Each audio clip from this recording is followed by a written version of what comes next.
അസ്സലാമു അലൈക്കും വറഹ്മത്തുള്ളാഹി. ഒക്ടോബർ 23 ഹിജറ ജമാഅത്തുൽ അവ്വൽ 1-ാം തീയതിയാണ് കേട്ടോ. അതുപോലെ പ്രഭാത നമസ്കാരം കഴിഞ്ഞു. അൽഹംദുലില്ലാഹ് നല്ലൊരു കാഴ്ച. ഇവിടെയൊക്കെ കുറേ പേര് ഇങ്ങനെ ദുആ ചെയ്യുന്നുണ്ട്. അതിൻ്റെ ഇടയിൽ ഞാനും ഇങ്ങനെ വന്നിട്ട് ദുആ ചെയ്യണം കേട്ടോ. അതുപോലെ അള്ളാഹു എല്ലാവർക്കും റാഹത്തും സമാധാനമൊക്കെ തരട്ടെ. ഇന്നത്തെ ഈ പ്രഭാതത്തിൽ സന്തോഷം തരട്ടെ. അതുപോലെ തന്നെ എന്തെങ്കിലും പ്രയാസങ്ങളൊക്കെ ഉണ്ടെങ്കിൽ അതൊക്കെ അള്ളാഹു മാറ്റി തരട്ടെ. ആമീൻ യാ റബ്ബൽ ആലമീൻ. അതുപോലെ നമ്മുടെ മാതാപിതാക്കളിലും മക്കളിലും കുടുംബാദികളിലൊക്കെ അള്ളാഹു അനുഗ്രഹം വർഷിക്കട്ടെ. ആമീൻ.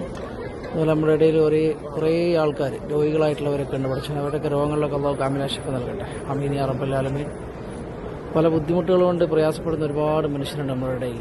അവർക്കൊക്കെ അള്ളാഹു റാഹത്ത് സമാധാനമൊക്കെ നൽകട്ടെ. ആമീൻ. എല്ലാവർക്കും നല്ലൊരു പ്രഭാതം വിശുദ്ധമായ അറമിൽ നിന്ന് ഏറിയാണ് കേട്ടോ. കബാല നിങ്ങൾ കണ്ടോ? ഞാൻ കാണുന്നത് പോലെ തന്നെ നിങ്ങൾ കാണും കേട്ടോ. വിശുദ്ധമായ കബാല. ഇൻഷാ അല്ലാഹ് എല്ലാവർക്കും അസ്സലാമു അലൈക്കും വറഹ്മത്തുള്ളാഹി. പ്രഭാതത്തിൻ്റെ കിരണങ്ങൾ ഇങ്ങനെ വിശുദ്ധമായ അറമിലേക്ക് ചെറുങ്ങനെ വന്നുകൊണ്ടിരിക്കുന്നുണ്ട് കേട്ടോ.